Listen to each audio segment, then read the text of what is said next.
വാർത്തകൾ വിശദമായി. പാലക്കാട് ചിറ്റൂരിൽ നിന്നും കാണാതായ 6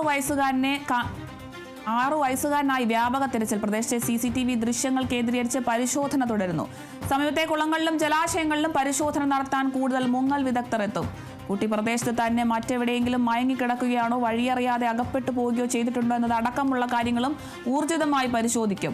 അമ്പാട്ടുപാളയം എരുമങ്കോട് സ്വദേശി അനസ് തൗഹിദ ദമ്പതികളുടെ മകൻ സുഹാനെയാണ് കഴിഞ്ഞ ദിവസം 11 മണിയോടെ കാണാതായത്. വീട്ടുമുറ്റത്ത് കളിക്കുന്നതിനിടെ സുഹാൻ സഹോദരനുമായി പിണങ്ങി വീട്ടിൽ നിന്നും ഇറങ്ങിയതാണെന്നാണ് ബന്ധുക്കൾ പറയുന്നത്. 6 വയസ്സുകാരനെ ഇതുവരെയും കണ്ടെത്താനായിട്ടില്ല. പാലക്കാട് ചിറ്റൂരിലായിരുന്നു സംഭവം.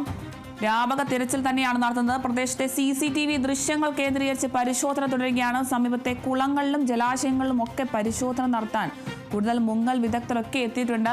കുട്ടി പ്രദേശത്ത് എവിടെയെങ്കിലും മയങ്ങിക്കിടക്കുകയാണോ, വഴിയിൽ അകപ്പെട്ടു പോവുകയോ മറ്റോ ചെയ്തിട്ടുണ്ടോ എന്നതടക്കമുള്ള കാര്യങ്ങളും ഊർജിതമായി തന്നെ പരിശോധിക്കുകയാണ്. 19 മണിക്കൂർ കഴിഞ്ഞിട്ടുണ്ട് കുട്ടിയെ കാണാതായിട്ട്.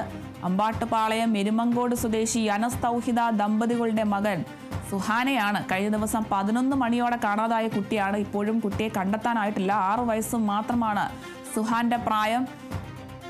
വീട്ടുമുറ്റത്ത് കളിക്കുന്നതിനിടെ സുഹാൻ സഹോദരനുമായി പിണങ്ങി വീട്ടിൽ നിന്നും ഇറങ്ങിപ്പോയി എന്നാണ് ബന്ധുക്കൾ പറയുന്നത്. ഇതുവരെയും കുട്ടിയെ കണ്ടെത്താനായിട്ടില്ല. 6 വയസ്സ് മാത്രം പ്രായമുള്ള കുട്ടിയാണ് കാണാതായിരിക്കുന്നത്. ഇന്നലെ 11 മണിക്ക് 6 വയസ്സുകാരനെ കാണാതായതാണ്. ഇതുവരെയും കണ്ടെത്താനായിട്ടില്ല.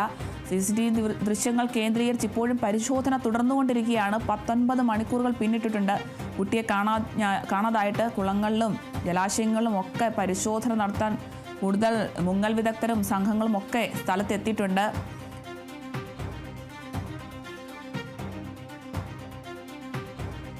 അമ്പാട്ടുപാളയം എരുമങ്കോട് സ്വദേശി അനസ് തൗഹിദ ദമ്പതികളുടെ മകൻ 6 വയസ്സുകാരൻ സുഹാനെയാണ് കഴിഞ്ഞ ദിവസം 11 മണിയോടെ കാണാതായിരിക്കുന്നത്. 6 വയസ്സ് മാത്രമേ സുഹാന് പ്രായമുള്ളൂ. പാലക്കാടാണ് സംഭവം. ഇതുവരെയും കുട്ടിയെ കണ്ടെത്താനായിട്ടില്ല.